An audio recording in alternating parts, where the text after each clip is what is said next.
On OS, we've been covering the story of a big jump in the number of boats of Rohingya refugees adrift in the Indian Ocean. A boat carrying more than 180 asylum seekers, which had been drifting without power for weeks, has been allowed to land some of the passengers in the Indonesian province of Aceh. This is the second boat carrying Rohingyas to have arrived in Aceh in the past 2 days.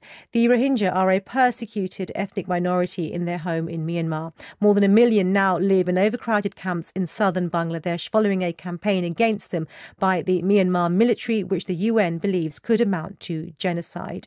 Itai Viriri is the spokesperson for the International Organization for Migration, and he says more help is needed to rescue these boats.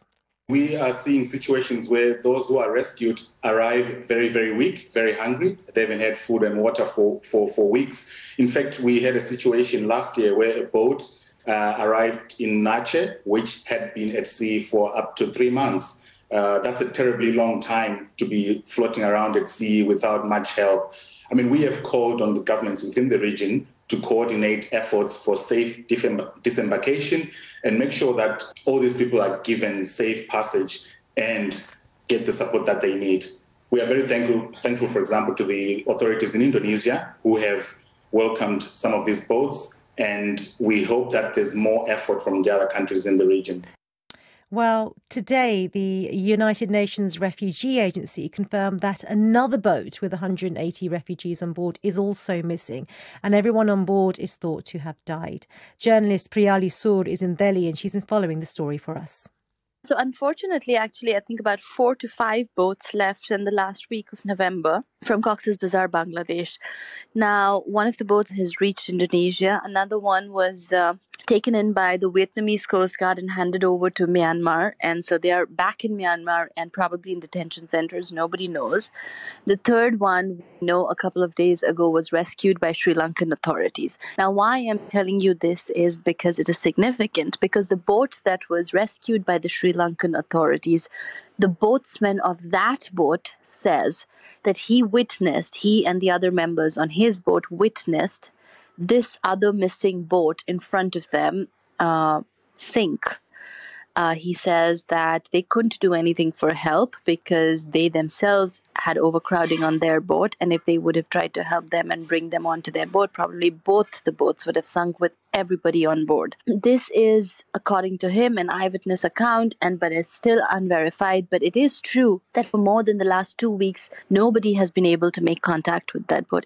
If the boat has sunk and drowned, and the UNHCR has also reported it a day or 2 days ago, it's very tragic. There were families of 4 or 5. In fact, I've received a photograph of a father holding a son who's about just 2 to 3 years old. It seems that family was traveling, a family of 4, and nobody knows where they are.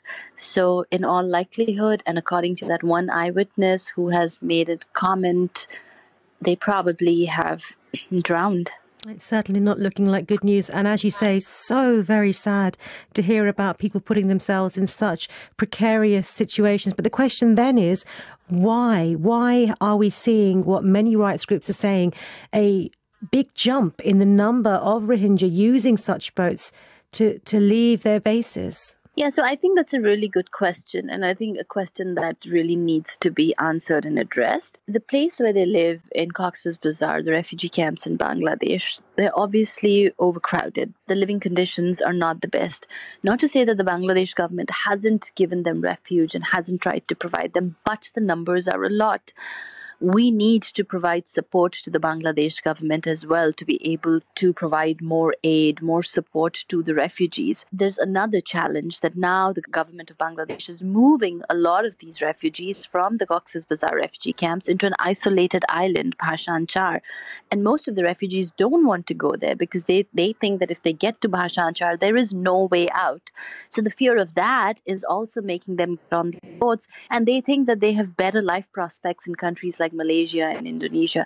All of them, and I repeat this, all of them are completely aware that these boat journeys are extremely risky because we have seen in the past engines fail constantly. We've seen in the past accidents happen, people drown, and yet they're willing to take that risk.